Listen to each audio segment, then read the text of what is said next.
man maa ngi tudd Jéema Ndiaye Ba di député ci assemblée nationale di ci jotaayu askan wa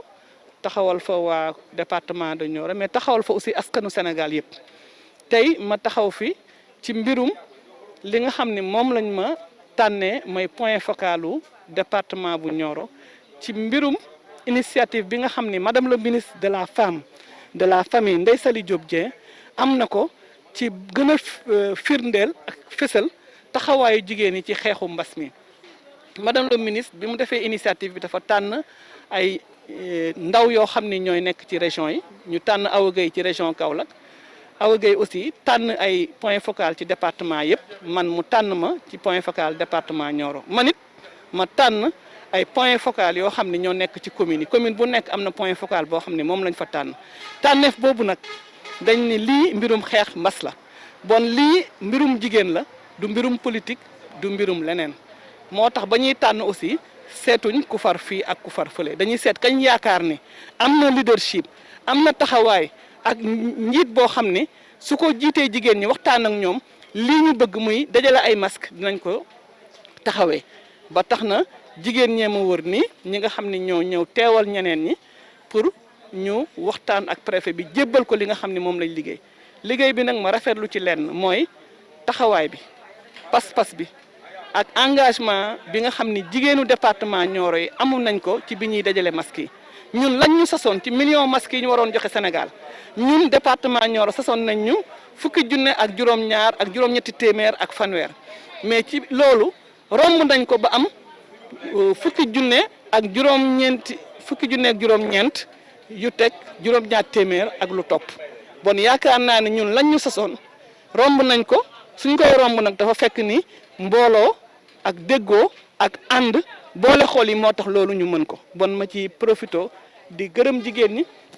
di leen jaajëfal di leen ñaan taxawaay bi ñu taxaw nii ci masque yi ñu di ko taxawee bés bu nekk ci li nga xam ni njëriñu askan wi la tey li ñu jébbal préfet mooy wane li ñu def waaye nag dañ ni communes yi yemuñ ndax di nga gis commune boo xam ne ñaar fukki dëkk la am ak ñaar am commune boo xam ne am na juróom-benn fukki dëkk ak juróom-benn xam nga ñooñu suñ leen yemalee du sotti waaye madame le ministre daf ñu jox ndigal ni ñu su ngeen demee bu leen seet ki joxe ki joxewul seet leen ni li ngeen di joxe ci askan bi la jëm bon am leen base boo xam ne ñëpp a ciy yem waaye nag ku yemale am ko gedd cëram ba tax na ñi am ñaar fukki dëkk ak ñaar lañ tollool jox nañ leen ko ñi am ñaar fukki dëkk ñi am fanweeri juróom fukki dëkk ak nangam wala juróom-benn fukki dëkk ak nangam ñoom itam lañ tollool jox nañ leen ko te yaakaar naa ne liggéey la bu mucc ayib boo xam ne dañ ci waxtaan ak ñëpp ba génnee li ñu génnee tey comme bu nekk xam na li ñu ko war a jox mais ci wetu loolu dañ ni am na ñoo xam ne il faut ñu jalger leen seen cëru bopp muy ñi nga xam ne waaye laago yi la waaye laago yi bi ñuy joxe pour masque yi dañoo am taxawaay bu mat sëkk bon ñooñu aussi rafet na ñu delloo leen cër fexe ba ñoom it ñu gis seen bopp ci li nga xam ne moom lañ doon liggéey fexe itam ba ñi nga xam ne ay bërëb yoo xam ne dañ fay dajaloo muy jàngu bi muy jàkka yeeg jumaa yi muy bërëb yi nga xam ne dañ fay dem di fa fayeeku wala bërëb yi nga xam ne dañ fay dem ci seko yeeg yooyu pour jël fa ay jiw ak ñi nga xam ne ñooy dawal jakarta yi fexe ba ñooñu jot seen wàll di nga ma ni lu tax tuddaloo école yi tuddaloo daara yi wala gare routière parce que démb bi ñu waxtaanee ak préfet wan nañu ni daara yi gare routière yi ñooñu ñëpp am nañ lu ñu leen jox bon jël leen li ngeen di jox ngeen joxe ko feneen looloo tax ñooñu tudd ñu leen waaye daal yaakaar nañ ni lii ñu def loo xam ni dañuy jaajëfal jigéen ñi di leen ñaan taxawaay bii ñu am ñu di ko am toujours ba lépp loo xam ni dañ leen ko war a xeebee la kenn du leen ko xeebee. waaw li ma ci jàngat rek mooy rafetlu ko parce que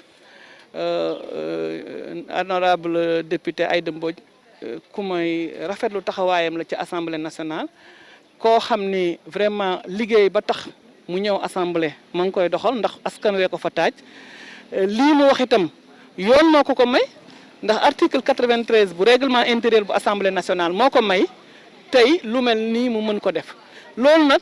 nii ngeen ko waxee ni ngeen ko déggee man tam noonu laa ko déggee te man membre conférence président laa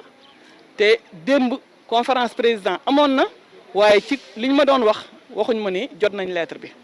mën na am ni lettre bi dem na mën na am ni lettre bi demul waaye nag lu ci mënta nekk su fekkee ni jaarale nañ ko ci yoon te yaakaar naa ne honorable député mi nga xam ne def na ñetti mandat député yaakaar naa ne xam na li ci yoon wax ba dina ko jaarale yoon ba lettre ba jaar fa mu war a jaar bañ war ko doxalee nañ ko war a doxalee ndax it loo gis teg ñu di ko def ci assemblée nationale ci mu ngi sukkandiku ci règlement intérieur su fekkee ni respecté na règlement bi ak loi bi yaakaar naa ni président assemblée nationale incha allah dina ko def ndax tey muy ministre yi muy président de la république ñoom ñëpp war na ñëw jàkkaarloog ñun waa assemblée nationale ci cadre loi de ratification bi wax ñu li nga xam ni moom lañ leen joxoon muy loi d'habilitation bi lan lañ ci def ak naka lañ ko defee bon nag loolu su ko defee vraiment yoon la waaye nag menaces yi ngeen ciy wax xëy na kenn ku nekk ak na nga gisee menaces yi nga xam ne nag kooku mu ngi koy def man menacé wu ma man maa ngi koy rafetlu taxawaayam ci li nga xam ni mooy la ko fa askan wi tegee mu koy saytu di ko seet mais menaces yooyu mu recevoir moom man mën naa ko recevoir parce que ñun ay député lañ kenn da ngay wax loo xam ni xëy na du neex nit mu menacé la xëy na ba mu ko defee rëccu na ko waaye li am solo mooy nee na saisir na ministre Aly Ngouille Ndiaye ñuy rafetlu aussi vraiment ministre Aly Ngouille Ndiaye ci accessibilité am parce que nee na ba mu ko yónnee message rek la ko tontu ni taxawaay ba ci état bi war a taxaw nañ ko ci taxaw pour protéger ko ñun ñëpp ñuy rafetlu vraiment accessibilité ak disponibilité ministre Aly Ngouille Ndiaye te yaakaar naa ne ci état de droit la nekk menace rek taxul ñu ni dinañ ko gaañ wala dinañ ko def dara bon nag yaakaar naa ne gouvernement Sénégal nañ ci taxaw ba protection ba war ca moom en tant que député ñu def ko ci. Merci jërëjëf.